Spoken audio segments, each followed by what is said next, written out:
সবাই কেমন আছো? আশা করি সবাই ভালো আছো। আমরাও খুব ভালো আছি। তো আজকে আমাদের পাড়ায় বিবেক মেলা হয়, প্রতি বছরই হয়। তো গিয়েছিলাম, গিয়ে দেখি রাজ চক্রবর্তী এসেছে। তো ভালোই লাগলো সামনের থেকে দেখে। ওনার নতুন একটা বই রিলিজ হচ্ছে, তার কিছু প্রমোশন করলো। মনে হচ্ছে বইটা ভালোই হবে, র্যাঙ্কিং নিয়ে। যাই হোক, দেখা যাবে।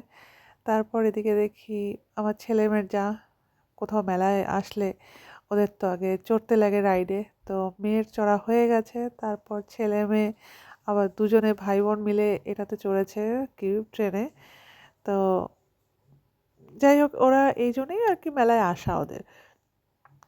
তো মেলায় ঘুরে ঘুরে দেখলাম জিনিস অনেক দোকান। আর এই দোকানটা মানে এখানে আসলে না চোখটা ধাঁধিয়ে যায়। মানে মনে হয় সব কিছুই নিয়ে নিই, কিন্তু কিছু নিয়ে নিই কারণ আমি খুব একটা সাজি না। আর এই জিনিসগুলো কি ভালো লাগে না, এই বলগুলো কি সফট। হ্যাঁ, এই জিনিসগুলো আমি নিই এই দোকানটায় ঢুকলে। বাচ্চাদের সব ক্লিপ গার্ডার এই জিনিসগুলো আমি নিই, কারণ আমার খুব ভালো লাগে মেয়ের জন্য এইসব কিনতে। পড়ুক না পড়ুক, আমার কিনতে খুব ভালো লাগে। আর এই যে খেলনার দোকান, আমার ছেলে নিয়ে এসেছে আমাকে, কিছু কিনিনি। যাই হোক, আর এই জিনিসগুলো যে এখন তো দেখি সব মেলাতেই আসে আর কি।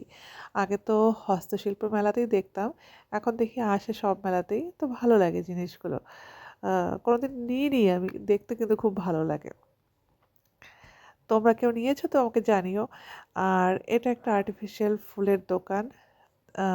সুন্দর সুন্দর সব ফুল আছে দেখলাম, ভালোই লাগলো। দামগুলো খুব একটা বেশি না, রিজনেবলই আছে। তো ঘুরে দেখলাম। আর এই যে এই দোকানটা দেখছেন, এখানে সব 15 টাকা, এত কিছু আছে সব 15 টাকা।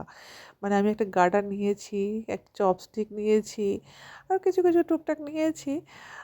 যাই হোক, তো মেলা থেকে এখন বাড়ি ফেরার টাইমে তারপরে এই যে এই দোকানটা, এগুলো তো থাকবেই। আমি কিছু একটু বাদাম ভাজা নিলাম, আর তারপর একটু কি বলে ওটাকে, গজা নাকি খুরমা কি বলে, ওটা নিলাম।